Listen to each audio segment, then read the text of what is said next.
Eh bien, bonjour Cyril Javary. Je suis extrêmement ravie de vous recevoir comme le tout premier invité de mon podcast. J'y tenais. Écoutez, pour poser le décor, je vais vous demander de finalement raconter à nos auditeurs la façon singulière dont vous vous êtes présenté à moi la toute première fois. J'ai eu 21 ans en mai 68. Et c'était une époque intéressante parce qu'on discutait et on réfléchissait sur tout. Et puis, 3 ans et demi plus tard, j'ai rencontré celle avec qui je dors toujours et avec qui nous avons fêté nos noces d'or. Et elle faisait partie du groupe du MLF, le Mouvement de libération des femmes, qui, le 10 novembre, c'est-à-dire la veille du 11 novembre, avait été déposé à côté de la tombe du soldat inconnu, une gerbe où il y avait marqué « À plus inconnu que le soldat inconnu, sa femme ».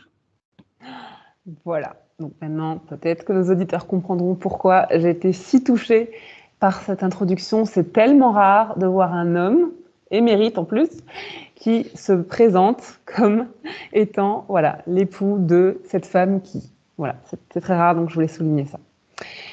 Eh bien, du coup, voici ma première question, Cyril, pour vous. D'où vous est venue votre passion pour la culture et la sagesse ancestrale chinoise ? Eh bien, parce que la femme dont vous venez de parler, elle avait fait quelques années auparavant sur la route de l'Inde, enfin, vous savez, en combi Volkswagen, et elle voulait me faire connaître l'Inde. Donc, donc nous sommes partis en Inde, et il était prévu sur les 5 semaines du voyage qu'il y ait une semaine au Népal. Mmh. Et au bout d'une semaine en Inde, je lui ai dit, on ne pourrait pas tout de suite aller au Népal, parce que je trouvais que tout était trop en Inde. Il fait trop chaud, les plats sont trop épicés, les couleurs sont trop vives, les femmes ont les dents trop blanches, tout est too much. Bon, on a dit d'accord. Et il se trouve qu'on a fait le voyage en car, parce qu'on ne voulait pas y arriver en avion, avec une nonne bouddhiste canadienne, qui était une femme très, très cultivée. Elle allait de communauté bouddhiste en communauté bouddhiste. Et un jour, dans le petit hôtel où on logeait avec mon épouse, un jour, elle ouvre la porte parce qu'elle n'était pas du genre à frapper avant d'entrer, et elle balance un livre dans la pièce en disant « Read that book, it's gonna be good for you ». C'était Li Yiqing. Waouh! Et que 10 ans avant, un romancier français avait appelé le livre de Katmandou. C'était la mode hippie. Et donc, alors j'apprendrai que plus tard que c'était une des pires traductions qui ait jamais été faite, celle d'un missionnaire britannique étroit qui trouvait que le texte du Yiqing était dry as dust, sec comme de la poussière. Mais ça m'a intéressé quand même. Et puis, 2 ans après, j'avais lu tous les livres sur la question. C'était pas dur, il y en avait 4 en anglais et 2 en français. Et donc, il y avait plus, pour progresser, il n'y avait plus qu'une seule solution, c'était d'apprendre le chinois. Ah oui. Donc j'ai appris le chinois pour comprendre le Yiqing. Et donc, je me suis inscrit à l'université de Vincennes. Enfin non, on ne s'inscrivait pas à Vincennes. On y allait, c'est tout. Et là, j'ai rencontré Kirill Rijik, qui enseignait une lecture intelligente des caractères chinois. Il n'était pas professeur de chinois, il était en fait professeur de philosophie, mais c'était aussi un homme langue. Il parlait et écrivait 5 langues, et pas parmi les plus simples, le russe, l'allemand, le chinois, etc. Et il a formé toute une génération de sinophiles, parce que ça devenait lumineux la manière dont il expliquait l'organisation et l'histoire de l'idéographie chinoise. Et donc, ce qui était une étude pour comprendre le Yiqing est aussi devenu une étude pour rentrer dans la magie du mode de pensée chinois. Et puis, quelques années plus tard, il y a un ami qui me dit « Mais puisque tu aimes tellement le Yiqing, pourquoi est-ce que tu ne vas pas l'étudier en Chine ?» Ah. Bon, on est en 79, la Chine vient tout juste de s'entrouvrir. Et il n'était pas question d'aller, pour les Chinois, pour le régime, il n'était pas question que les Chinois qui avaient des relations commerciales avec les étrangers aient d'autres types de relations intellectuelles, voire amoureuses, on n'y pensait pas.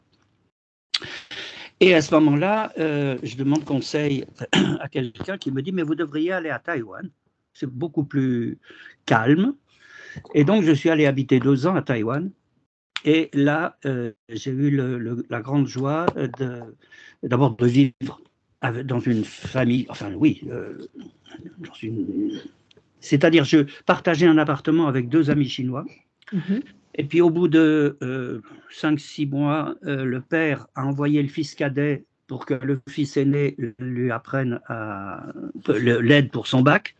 Et puis après, il a réfléchi et il a dit, oh là là, 3 garçons dans un appartement, dont un étranger, ça doit drôlement sentir la chaussette. Donc, il a envoyé sa 2e fille pour faire tourner la boutique. Et autant mes amis chinois parlaient français et anglais, autant la sœur, elle, ne parlait que chinois. Et donc, j'ai appris avec elle comment gérer une maisonnée chinoise, comment on comptait, par exemple, 20 grammes de viande par personne pour un plat. La viande n'est là que pour donner du goût aux légumes, etc., etc. Et comment on cuisine et comment on vit en la chinoise. Donc ça a fait 2 ans. Et après, je suis rentré, vous savez, quand on passait un certain temps en Asie, vous êtes un peu déboussolé en revenant. Et une amie m'a dit, mais est-ce que tu veux pas accompagner des voyages en Chine? Être payé pour découvrir le pays qui m'intéressait? J'ai réfléchi 10 secondes pour pas avoir l'air et j'ai accepté. Et j'ai fait mon premier voyage en Chine en 1984 et mon 69e à l'automne 2019, juste avant le Covid. Ok, intense. Très bien. Eh ben, on voit directement cette passion qui a pris très vite en fait chez vous pour la Chine. Et donc on va un peu zoomer sur le sujet du Viking qui nous intéresse particulièrement ici, avec ma seconde question. Cyril, comment expliquez-vous le concept yin-yang aux Occidentaux en quelques phrases? Et je sais que c'est un défi.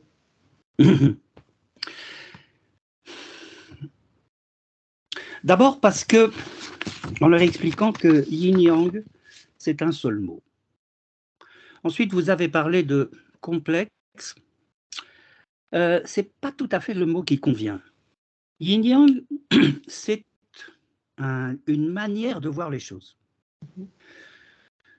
Et c'est une manière de voir le monde qu'on faudra un jour arriver à appeler le mode de pensée par 2. C'est-à-dire, par exemple, s'apercevoir qu'un jour, c'est un jour et une nuit. Et que s'il n'y a pas les 2, ça ne colle pas. Qu'une année, c'est un été et un hiver. Que tout est toujours une combinatoire par 2 et non une répartition comme on l'a cru souvent. Dans le Grand Larousse du XXe siècle, publié en 1930, à propos du dessin, vous savez qu'on appelle le dessin du yin-yang, ces 2 petites gouttes noires et blanches, il le décrit comme suit. Symbole fondamental de la cosmologie et de la philosophie des Chinois de toute religion. On ne voit pas ce que la religion vient faire là-dedans, mais ce n'est pas grave. Il se comporte, ressemblant à de grandes virgules, l'un noir, l'autre blanche. Ce diagramme représente le, entre guillemets, avec une majuscule, principe premier, ou, guillemets, majuscule, grand absolu, cause primordiale de l'univers et de tout ce qui existe dans le monde. C'est pas du Taiji dont il parle là, c'est du dieu des Occidentaux. Le mode de pensée par 2, c'est ce qui permet d'abord de sortir de la pensée unique. C'est ce qui permet de savoir qu'il ne peut pas y avoir de yin sans yang. L'essence première de ces 2 mots, c'est adret et ubak. Pile ou face. Bon, forcément, si vous avez pile, vous avez face. Et que donc, tout ce... en 1937, Mao Tse-tung a fait un discours dans lequel il commence par une phrase culte pour tous les Chinois, un se divise en deux. Il ne pouvait pas dire yin-yang, ça aurait fait vieux jeu. Mais c'est exactement ce qu'il voulait dire. Toute situation est à la fois à la fois une partie yang, une partie yin, et elles évoluent au cours de la situation. Et que, par exemple, là, je suis en train de vous parler. J'émets quelque chose. Vous êtes en train de m'écouter. Oui, vous recevez quelque chose. Mais en même temps que je vous parle, je réfléchis un peu à ce que je vais vous dire dans la phrase d'après. Et je pense qu'en même temps que vous m'écoutez, comme tous les auditeurs, ça vous fait réfléchir à d'autres choses. Et que donc il y a bien à la fois émission, réception, pour vous comme pour moi. Et que c'est ça, cette idée, c'est de voir ces choses ensemble. Et par rapport au principe de dualité en toute chose, par exemple, est-ce que ça pourrait rejoindre ce que vous êtes en train de dire? Qu'est-ce que vous appelez le principe de dualité? Que justement, toute chose inclut finalement deux facettes d'une même polarité, en fait. Ça rejoint un petit peu ce principe de, par exemple, le chaud et le froid sont deux polarités d'une même chose qui est la température, par exemple. Ah, d'accord. Non. Non. C'est peut-être encore une vision européenne, occidentale. Tout à fait, oui, oui, même, comment dire, aristotélicienne. Non, parce que la température, ça n'a pas de sens. Ce qui est intéressant, et comme le chaud et le froid non plus, ça n'a pas de sens pour un esprit chinois. Ce qui est intéressant, c'est est-ce que ça se réchauffe? Est-ce que ça se refroidit? Voire même, est-ce que ça réchauffe? Est-ce que ça refroidit? Par exemple, quand on vous dit en médecine chinoise que telle plante est yin, on dit quelque chose qui est n'existe pas en chinois. En fait, quand on dit cette plante est yin, en fait, on dit cette plante a une utilisation, un effet yin. Elle refroidit un corps qui est trop chaud. Et que donc, vous voyez comment les idées le concept, cette fois-ci, de température, et les idées de chaud et froid ne conviennent pas, parce que ce sont des visions statiques. On peut dire le chaud et le froid. Et c'est pour ça, par exemple, que dès que vous mettez des articles, le yin et le yang, c'est foutu. Vous n'êtes plus en Chine. Vous êtes avec les deux potiches de chaque côté de la cheminée. Vous êtes avec deux entités. Et à ce moment-là, vous allez pouvoir mettre le jour et la nuit. Et on arrivera assez rapidement à l'homme et la femme. D'accord. D'où finalement le titre de votre ouvrage, Yin-Yang, la dynamique du monde, en fait. On retrouve ce mot, la dynamique, justement en opposition à la vision plutôt statique qu'on peut avoir sur les choses en Occident, puisqu'on, voilà, comme vous le décrivez très bien dans votre ouvrage, en Occident, on a tendance à associer la nuit au yin, le froid au yin. Mais c'est à cause du verbe être. Qui est un verbe d'état et qui définit des états. Et qui n'existe pas, comme vous dites, en chinois. En chinois classique, non? D'accord. Très bien. Ma troisième question, c'est quelles implications voyez-vous de nos jours dans le domaine du management ou du leadership, comme on dit, voire dans le domaine politique, pour justement ce concept yin-yang, cette façon d'agir yin-yang? Comment ça peut venir éclairer notre façon aujourd'hui de manager, de mener des équipes, d'inspirer, de mettre en mouvement, voire, moi ma question aussi c'est voir en politique, est-ce que vous voyez comment on pourrait se servir un peu plus de cette philosophie-là? Alors, d'abord, vous parlez là d'un domaine qui vous est plus proche que moi. Ensuite, on emploie le mot dirigeant aussi bien pour des dirigeants d'entreprise que pour des dirigeants de pays. Donc, il doit bien y avoir, ce ne sont pas des domaines qui sont si éloignés l'un de l'autre. Dans le Yi King, il y a 2 situations. Vous savez, le Yi-King, c'est un ensemble de 64 situations types qui sont décrites dans leur structure énergétique et dans leur évolution. Dans le Yi-King, il y a 2 situations types qui répondent spécifiquement à votre question. Pour des raisons qu'il est difficile d'expliquer oralement, l'une va parler de la manière yang de diriger, l'autre va parler de la manière yin de diriger. Et vous avez employé un mot qui est extrêmement important, c'est que yin et yang ne sont pas des opposés, ni des complémentaires d'ailleurs, ils sont des manières d'agir, ils sont des types de stratégies.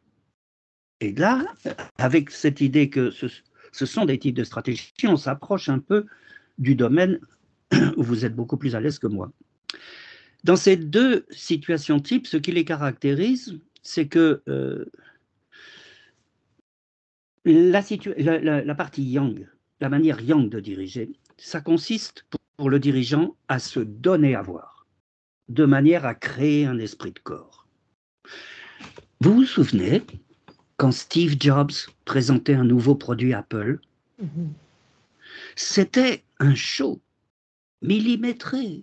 Il était là tout en noir, et il sortait son nouveau produit, et il parlait peu, mais de façon très efficace. Et les 3000 personnes qui étaient dans la salle se disaient « Oh la vache, je travaille pour ce mec ». Et les 30 000 qui regardaient ça en visio se disaient la même chose. C'est la même raison pour laquelle, vous vous souvenez des chapeaux de la reine d'Angleterre ?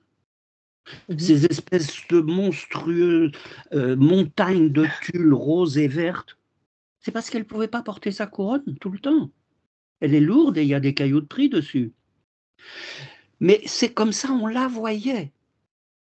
Et chaque Britannique pouvait se dire « Je suis un sujet de cette montagne de tulle rose et verte ». C'est donc ça, quand le souverain se donne à voir, yang, et il crée un esprit de corps, yin, un sentiment d'appartenance. Mais quand dans une petite entreprise, par exemple, le patron répond au téléphone à la place de la standardiste, fait les paquets à la place du magasinier, fait les comptes à la place du comptable, pourquoi voulez-vous que la standardiste, le magasinier et le comptable fassent leur boulot? Et que la stratégie yin consiste pour le patron à disparaître, de façon à maximiser la créativité de chacun à son poste. Vous voyez qu'à chaque fois, une stratégie yin ou yang produit un effet yang ou yin. En réponse, c'est ça? En réponse. Et c'est ça un des exemples de se penser par 2. Mais je voudrais expliquer le mot stratégie avec 2 exemples. Parce qu'on a tellement, une des choses qui, parmi celles qui m'agacent le plus, c'est quand on dit yang actif, yin passif, c'est 2 manières d'agir. Pendant la Première Guerre mondiale, l'état-major français et l'état-major allemand partageaient la même doctrine. C'était percer le front. C'est-à-dire, on rassemblait des canons à un endroit du front, on arrosait cet endroit-là d'obus et après on envoyait les soldats au casse-pipe.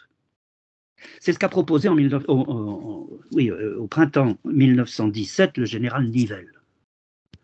Ça s'appellera l'offensive du chemin des dames.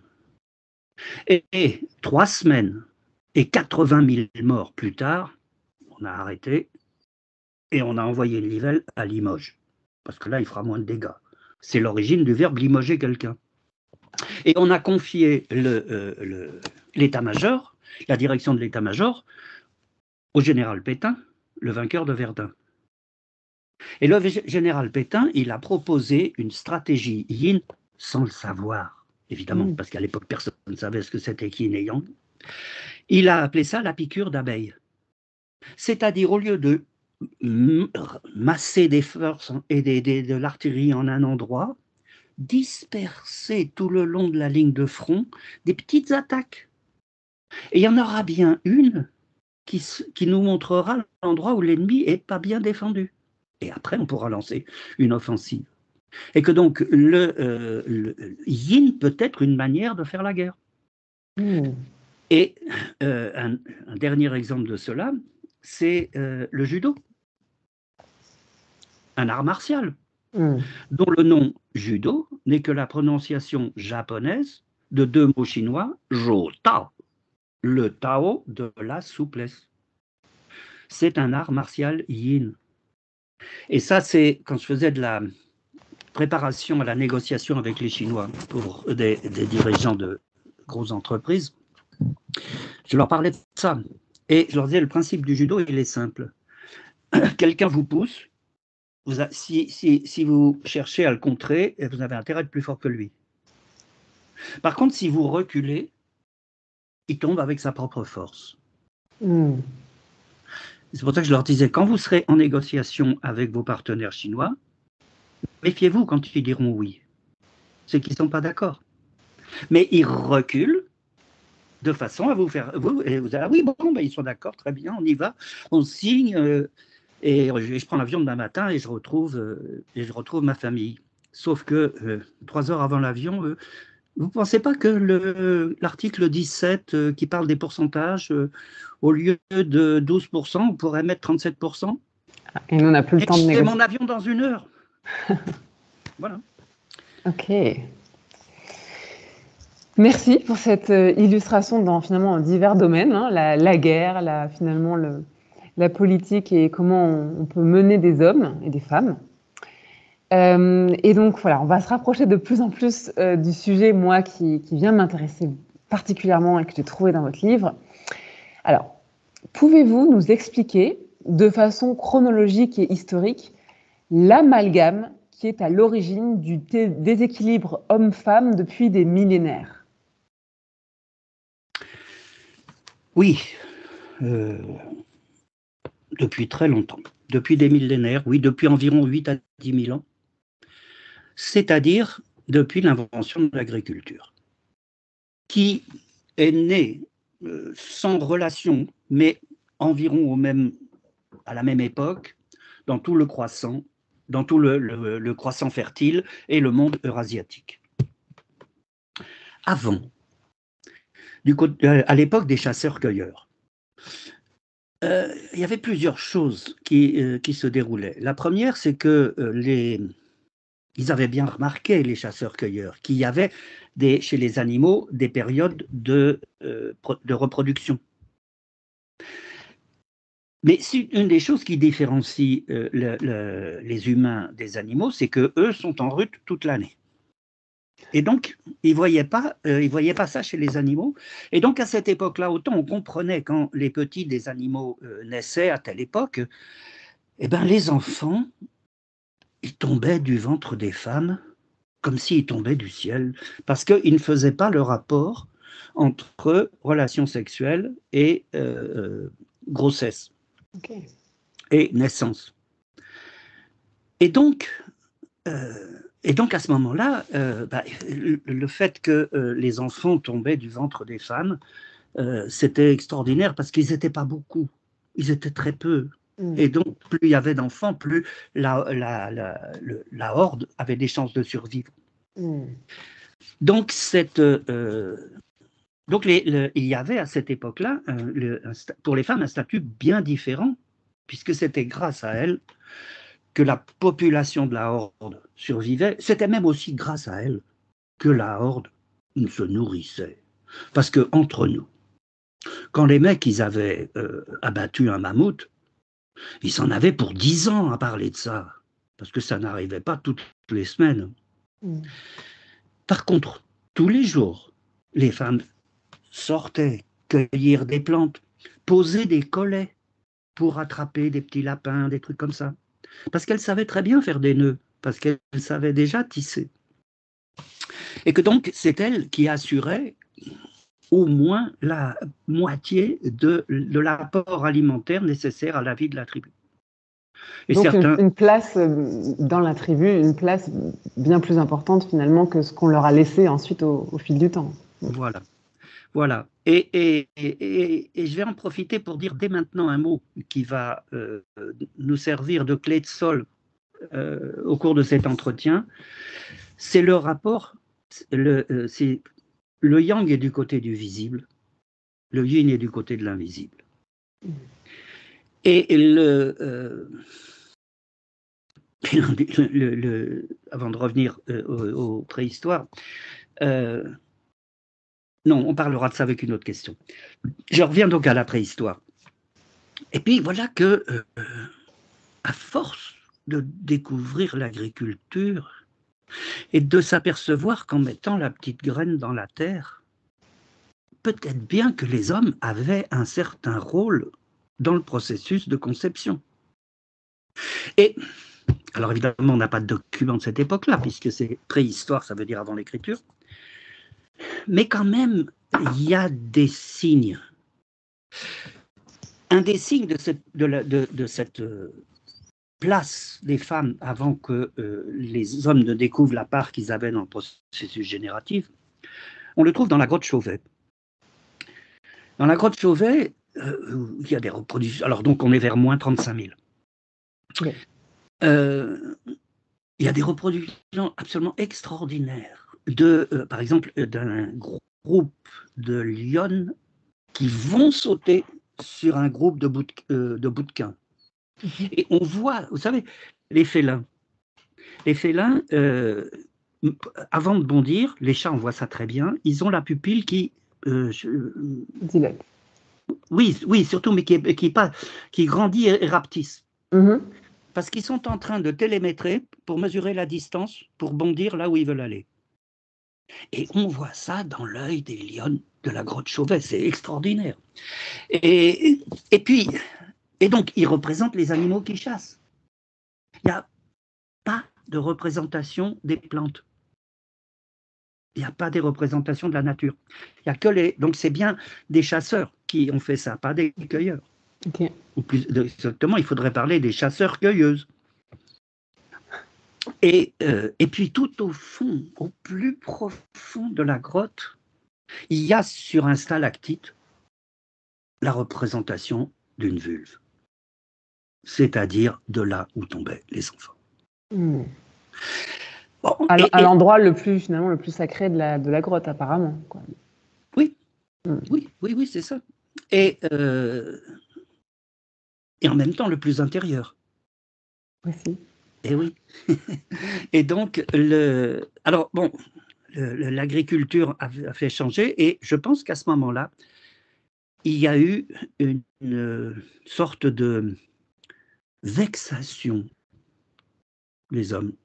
Ils se sont dit, merde, ça fait bien longtemps que qu'on aurait dû s'apercevoir qu'on est essentiel que dans dans le système de la procréation. Et que donc, d'une certaine façon, ils ont dit, bon, ben, on a été que dalle pendant des millénaires, et ben maintenant, c'est nous qu'on va prendre le pouvoir. Et donc, et après, ça s'est reproduit, bien sûr, de siècle en siècle, de culture en culture. Et comme l'agriculture s'est déployée, sur la surface de la terre habitée, ben voilà, cette primauté cette primauté dite naturelle. Vous savez, chaque fois qu'on dit c'est naturel, en fait, on ferait mieux de dire c'est culturel. Hein? Par exemple, quand un adolescent ou une adolescente se lève pour céder sa place dans l'autobus à une personne âgée, merci mon petit, mais non, c'est très naturel. Non, c'est pas très naturel, c'est très culturel. Mais c'est parfait, c'est parfait. C'est ça la civilisation. Et donc, cette primauté masculine, elle est devenue quelque chose de naturel parce que, et je reviens à mes dinosaures, à mes mammouths, tuer un mammouth, ça se voit. Aller poser des collets pour attraper des petits lapins, ça se voit pas. Et puis, les mammouths, c'est une seule fois tous les 10 ou 15 ans qu'on y arrive. Alors que les lapins, c'était tous les jours. Et qu'on a déjà cette perception que les Chinois appelleront yin-yang, avec, et c'est là où j'insiste, le fait que le yang est plus visible que le yin. Et il y a une phrase de la langue française qui, comment dire, qui me choque à chaque fois, c'est que quand justement les femmes font ce que les hommes n'arriveront jamais à faire, un humain, eh ben on ne dit pas qu'elles le font, on dit qu'elles l'attendent.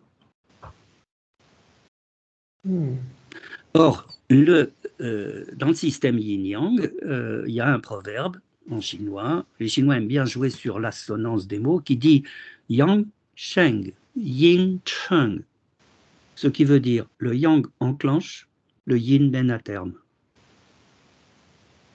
Et que là, ça va être, et on va le voir tout au long, yin-yang s'exprime à différents niveaux selon le contexte. Selon qu'on le lit dans le temps, selon qu'on le lit dans l'espace, et on peut en parler tant que vous voulez, selon qu'on le lit dans le déroulement etc., etc. Et c'est ça qui fait qu'on a du mal à le comprendre.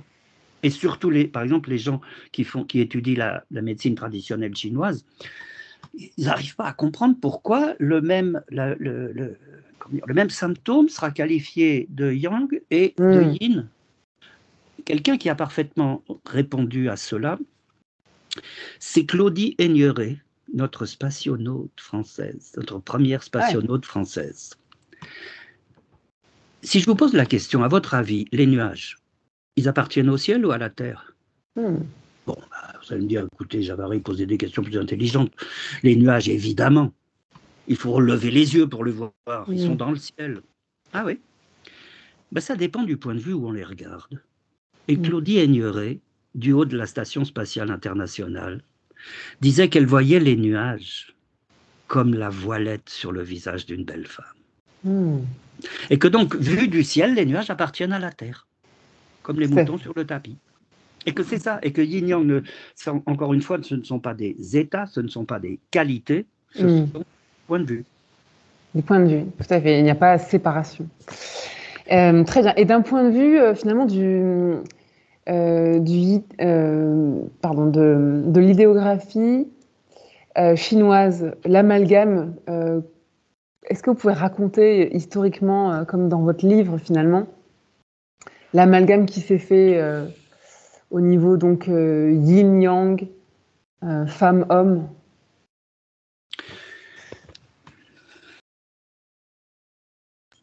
Oui. Alors, il y a d'abord une chose,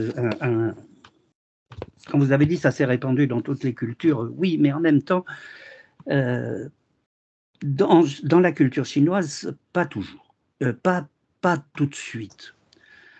Au tout début de l'histoire chinoise, vers la dynastie des Shang, vers le XIIe siècle, avant, il y avait une personne, la femme d'un empereur qui s'appelait Wu Ding, à qui son mari avait confié le commandement de 25 000 hommes pour combattre les barbares d'Asie centrale qui régulièrement venaient embêter les Chinois.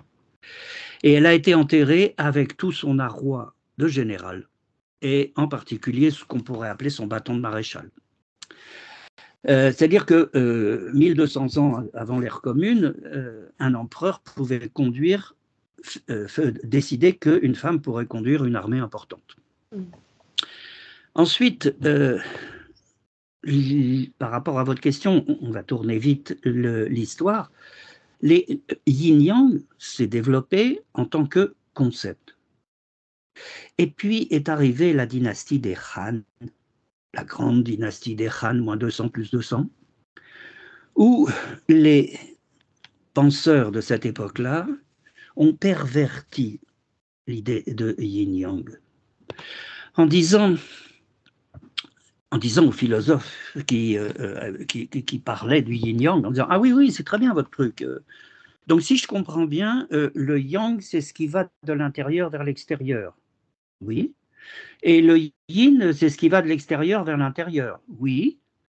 Eh bien, les mecs au café et les bonnes femmes à la cuisine. » C'est-à-dire que ce sont les penseurs de l'époque Han, qui ont fait ce couplage insensé entre les emblèmes du changement et des catégories genrées qui, en tout cas à l'époque, étaient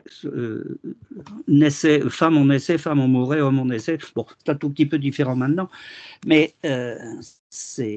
justement, on pourra en reparler. Donc, comment dire, le machisme chinois peut atteindre des couches géologiques. Mais même encore actuellement.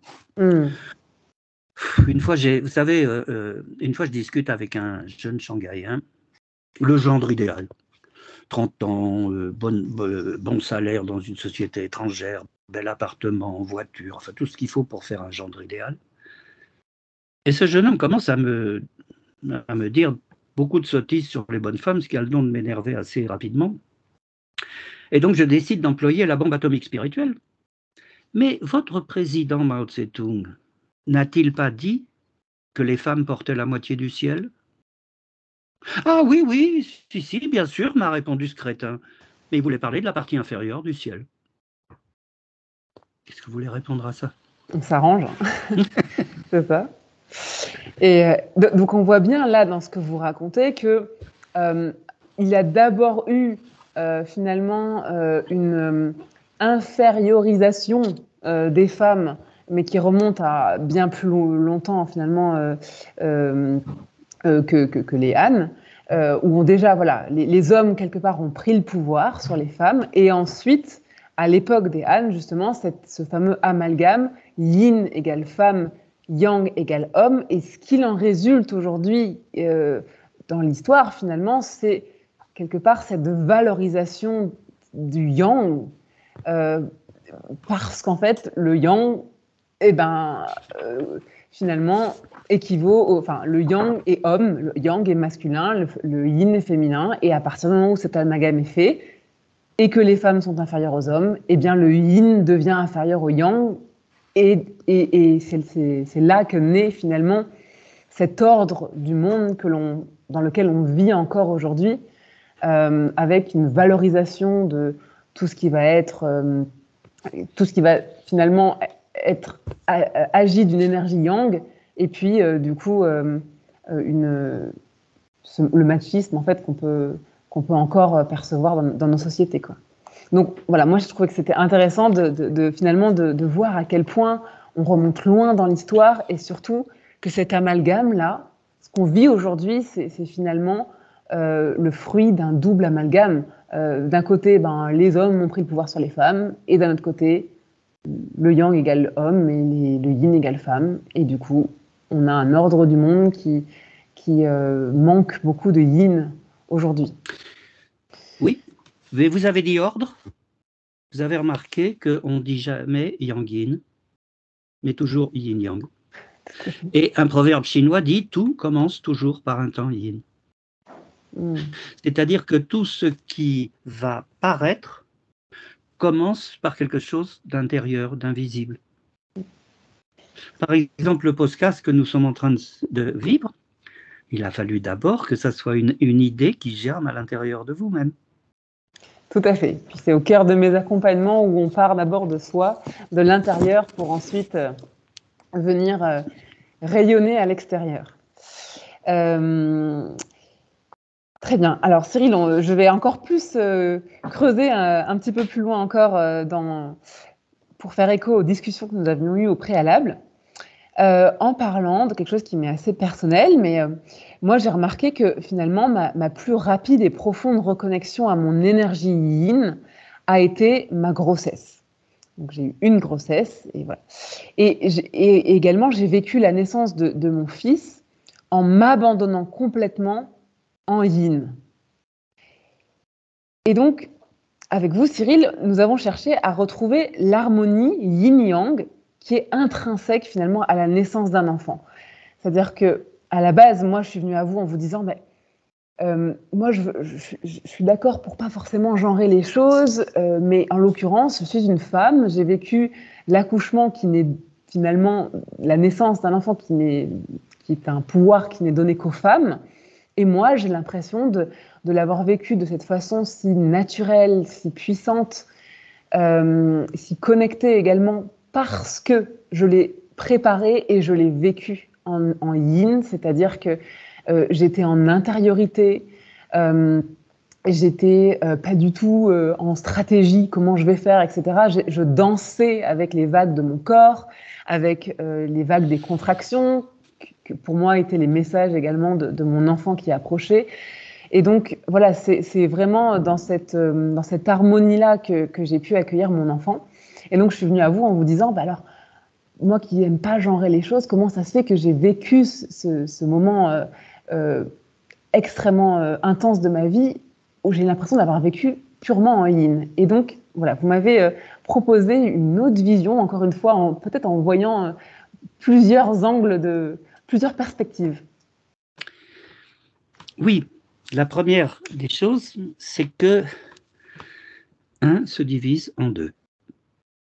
Ah oui, pour le coup, oui. Et que donc, tout ce que vous avez vécu, ce que vous expliquez avoir vécu d'une façon yin, par, comment dire, tout ce que vous avez dit, je ne vais pas le redire, c'était trop bien dit. En fait, c'était parce que vous étiez en train de fabriquer un être humain.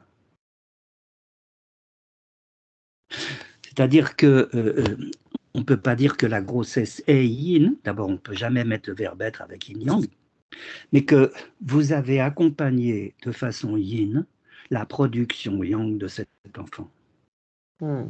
Et de la même façon, 1 se divise en 2. Si on regarde du côté de la production, c'est le père qui est yin.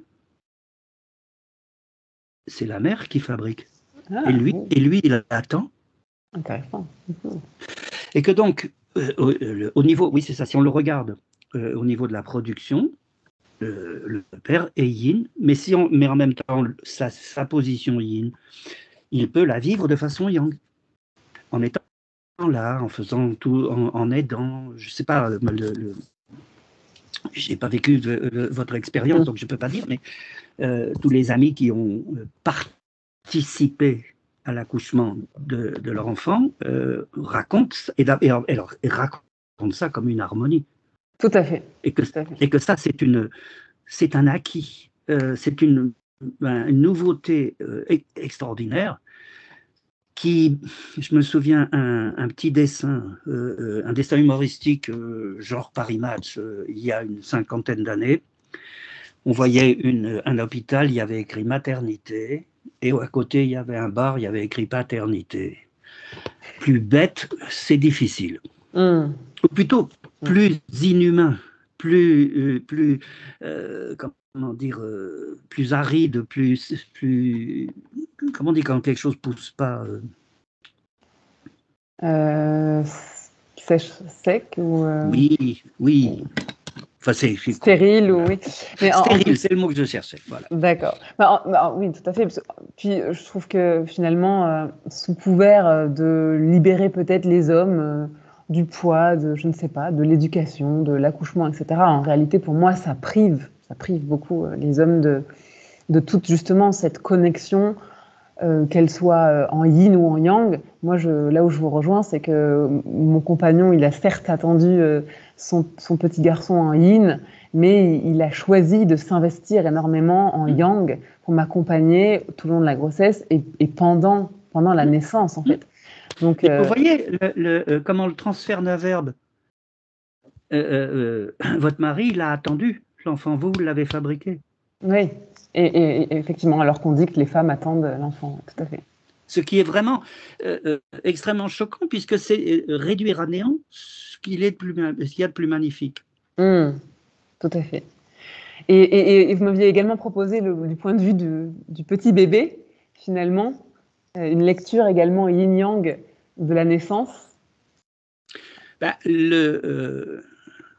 Oui, puisque à la fois il sort de l'eau dans laquelle il baignait depuis 9 mois, et donc et en même temps qu'il sort de l'eau, donc sortir, c'est toujours comment dire, une action yang, de l'intérieur vers l'extérieur, et en même temps, l'air va rentrer dans ses poumons, de l'extérieur vers l'intérieur. Et que on est bien dans une stratégie, dans une action yin-yang. Sauf que c'est la première fois qu'il va respirer alors qu'il barbotait depuis déjà longtemps.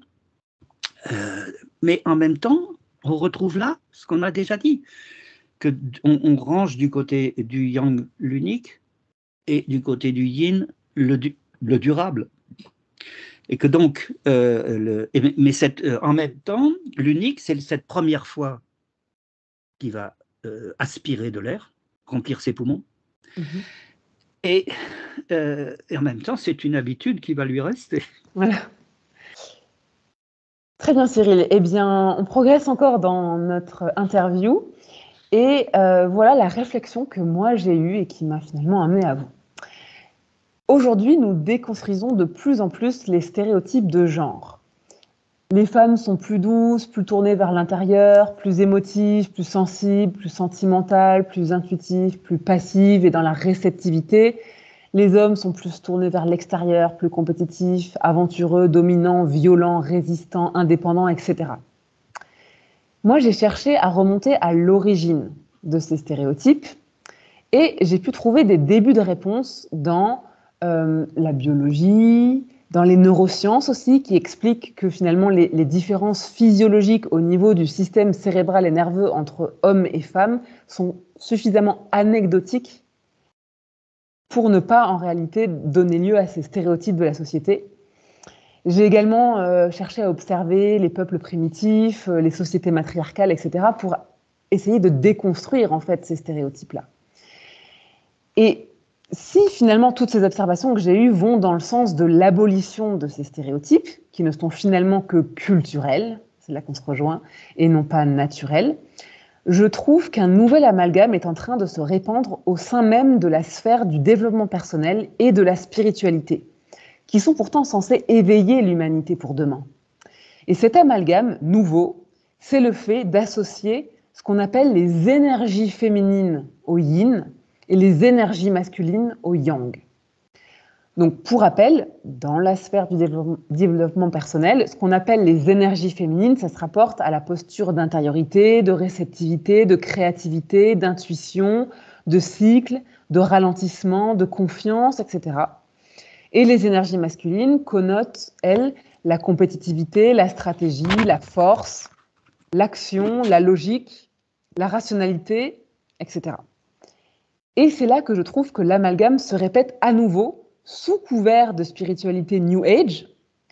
Les femmes doivent se reconnecter à leur yin, les hommes doivent incarner leur yang, on parle de féminin sacré, féminin toxique, de masculin sacré, de masculin toxique.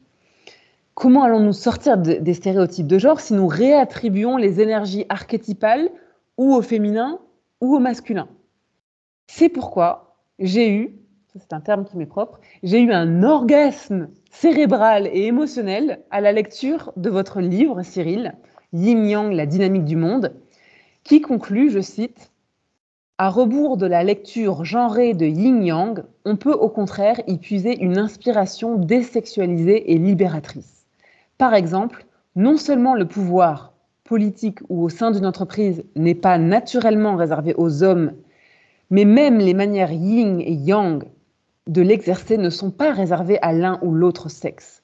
Dire que les femmes doivent ou ont tendance à adopter une attitude yin et les hommes ont une attitude yang est complètement contre-productif, puisque tout l'intérêt d'une stratégie yin-yang est d'être capable de passer de l'un à l'autre en souplesse. » Et donc ma question pour vous, Cyril, c'est que finalement, ma question, c'est en quoi sortir de l'amalgame yin égale femme, yang égale homme d'une part, et redonner ces lettres de noblesse au yin d'autre part, peut finalement contribuer à rééquilibrer d'une façon globale l'équilibre du monde, mais voilà, ensuite, chaque équilibre dans notre société, par exemple le couple, par exemple, on a parlé du management, voilà, comment finalement désenclencher ce double amalgame peut nous aider à rééquilibrer le monde. Mais j'ai une question au préalable pour ça. Finalement, comment pourrait-on traduire yin-yang en français ? Il aurait peut-être même fallu commencer par cela. Parce que j'ai cherché longtemps une réponse à cette question. Effectivement, et finalement, j'en suis arrivé à la conclusion de dire le yin est solide, le yang est fort. Ce qui est deux qualités différentes, mais deux qualités d'égale utilité et d'égale honorabilité. Bon, le problème, si on dit les choses comme ça, c'est d'oublier que dès qu'on va encercler une des deux notions, immédiatement, elle se redivise en yang-yin ou en yin-yang. Je vous donne un exemple. Enfin, on va continuer sur cet exemple. Le yang est fort, oui, très bien. Mais justement, son problème, c'est qu'il manque de yin. Et que donc, être fort, ça ne sert à rien dans la durée. C'est bien le problème du yang, c'est qu'il n'a pas cette capacité à... Alors, je vais vous donner un exemple. Un jour, au cours d'une conférence, il y a une personne qui me dit « Javary, vous vous souvenez de votre programme de physique de seconde ?» Alors, je ne me souvenais pas du tout, mais pour ne pas perdre la face, ça c'est très chinois. Je dis oui, oui, bien sûr, mais redites-le pour les autres qui l'auraient oublié. Eh bien, le travail dans physique, c'est la multiplication d'un poids par une distance. Ah, alors les gens ouvrent des yeux ronds. Il dit oui, et donc il dit par exemple, problème, emmener un sac de pommes de terre de 30 kg au 5e étage sans ascenseur. Masse par distance. Le yang va prendre le sac, le monter sur ses épaules, monter les 3 ou 5 étages et s'écrouler, mort. Le yin va dire non, c'est pas la bonne façon de faire. Chaque fois que je rentrerai du boulot, je mettrai 3 patates dans mon sac. Et comme ça, au bout de 3 semaines, les 30 kilos auront été montés, mais personne ne l'aura vu. Et c'est toujours ce problème, c'est que la force est visible. La solidité est invisible. Et on a eu des exemples tragiques de cela. Dans les camps de concentration nazis, il y avait des gens qui étaient internés, qui n'en pouvaient plus, et donc se suicidaient en se jetant sur les barbelés électrifiés. Et j'ai creusé un peu cette question. Il y a très peu de femmes qui se sont suicidées dans les camps. Beaucoup plus, c'est de l'ordre de 8 sur 10, beaucoup plus d'hommes. Et parce que voilà, la force ne donne aucune solidité. La solidité, dans le temps, en fait. Oui, bien sûr, la solidité ne donne aucune force. Et que, en même temps, dès qu'on va dire force, yang, solidité, yin, immédiatement ça se redivise en yin-yang. C'est-à-dire que la solidité a une partie, s'exprime d'une façon yang et d'une façon yin. Il s'exprime par exemple, un proverbe chinois dit « le yin restaure les forces que le yang dépense ». Ok. Bon, une fois que vous avez dit ça, le yin restaure les forces, paf, ça se redivise en yin-yang. Il y a deux manières de restaurer ces forces. Il y en a une yang, qui consiste à aller au restaurant. Il y en a une yin, qui consiste à dormir. Il y en a une qui est visible, l'autre invisible. Et pourtant, vous voyez cette idée, c'est ça qui est à la fois fascinant et difficile pour nous, c'est que chaque fois que vous allez spécifier ça c'est yang, ça c'est yin, pouf. Par exemple, vous cherchez à classer les sports en termes de yin-yang, en termes justement de force et d'action. Bon, bah, évidemment, on va mettre la boxe du côté du yang et la natation du côté du yin. Oui, mais une fois que vous avez fait ça, clac, ça se redivise en yin-yang.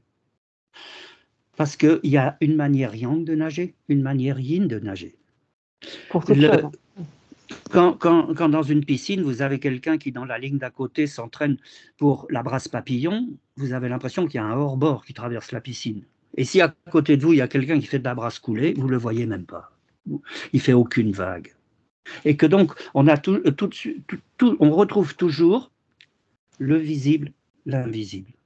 Et que ce qui fait la supériorité, la soi-disant supériorité de la force yang, c'est qu'elle est visible. Et ce qui fait la soi-disant infériorité de la force yin, de la solidité yin, c'est qu'elle est invisible.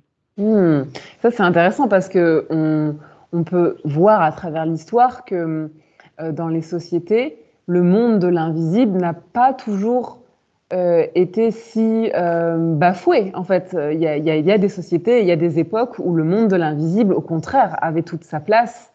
Et aujourd'hui, beaucoup moins. On est beaucoup dans un monde du tangible, de ce qui se voit. Donc, on peut du coup relier ce que vous dites à finalement aussi, encore une fois, l'ordre des choses et également la place du yin, du yang, des femmes, des hommes, du coup, finalement, d'un point de vue historique, où voilà, quand on relie les femmes au yin et que finalement le yin qu'on associe à l'invisible est mis en arrière-plan, eh bien, on perd quelque chose. On perd quelque chose. Et donc ça, c'est tout à fait juste ce que vous dites. Je vais vous donner un exemple que nous avons tous vécu un jour ou l'autre, en rentrant dans une pièce, en disant je me sens mal ici.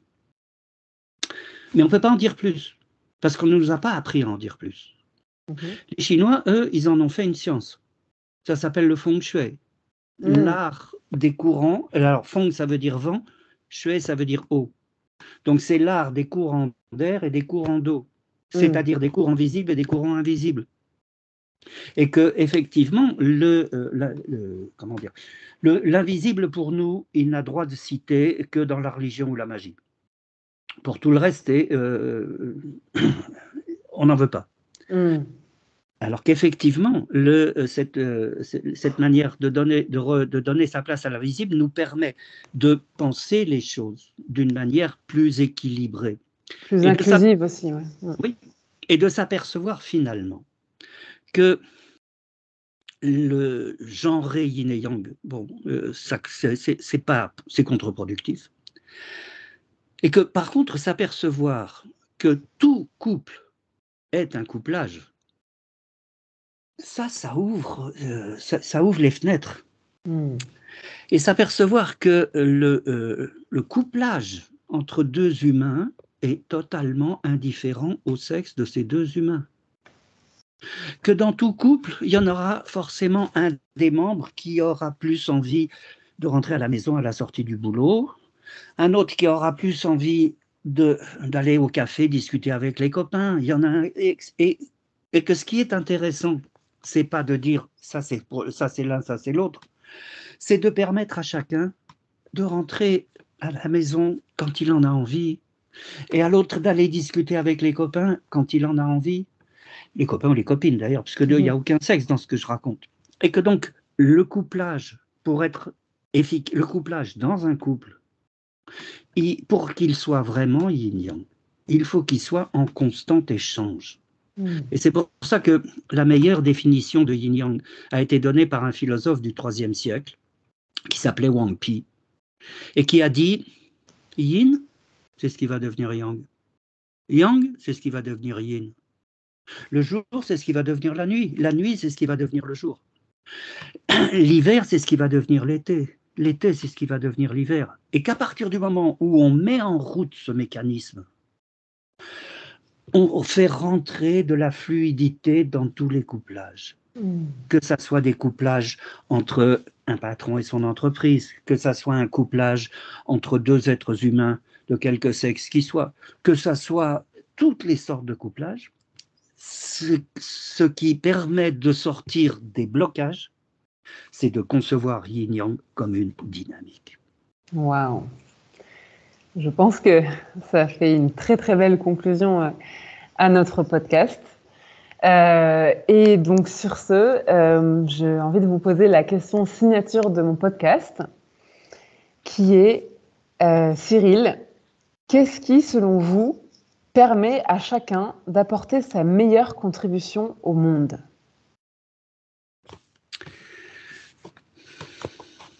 Je vous répondrai avec une phrase de Confucius qui m'a beaucoup aidé et qui, je crois, m'a aidé à apporter quelque chose au monde. Cette phrase, elle est composée de 3 verbes. Apprendre ce qu'on ignore. Perfectionner ce qu'on connaît. Enseigner ce qu'on admire. Magnifique, ça me parle beaucoup. Finalement, être dans son alignement, dans ce qui nous inspire, ce qu'on admire, et c'est ainsi que on va apporter le plus de valeur aux autres, la plus grande contribution finalement aux autres, quand on s'écoute et qu'on fait ce vers quoi on est appelé. Donc, je pense que vous serez le seul à me répondre avec une citation de Confucius. Donc, voilà, cette réponse, elle est précieuse pour moi. Et elle va clore notre interview. Je vous remercie infiniment, Cyril. Vous avez été essentiel, moi, dans mon avancée sur mes réflexions sur justement cet équilibre yin-yang, homme-femme, voilà, enlever un petit peu toutes ces séparations et surtout apporter cette vision où quand on oublie un petit peu ces conditionnements culturels dans lesquels on est aujourd'hui, on peut ouvrir pour demain une vision différente où chacun, finalement, peut apprendre à jongler avec cette dynamique yin-yang en lui, indépendamment du sexe. Et je pense que voilà, l'équilibre du monde, en fait, dépend de cela. Et donc, je pense que c'est éduquer, finalement, le monde de demain à se réapproprier cette sagesse de cette dynamique yin-yang qui va permettre petit à petit d'apaiser finalement toutes sortes de relations, tout couplage. Et quand je dis couplage, c'est comme on en a parlé, couplage patron-employé, couplage homme-femme, couplage parent-enfant, homme-environnement. En fait, voilà, je pense qu'on touche là une sagesse qui nous emmène un peu à l'harmonie du monde. Voilà. Merci beaucoup, Cyril. Merci.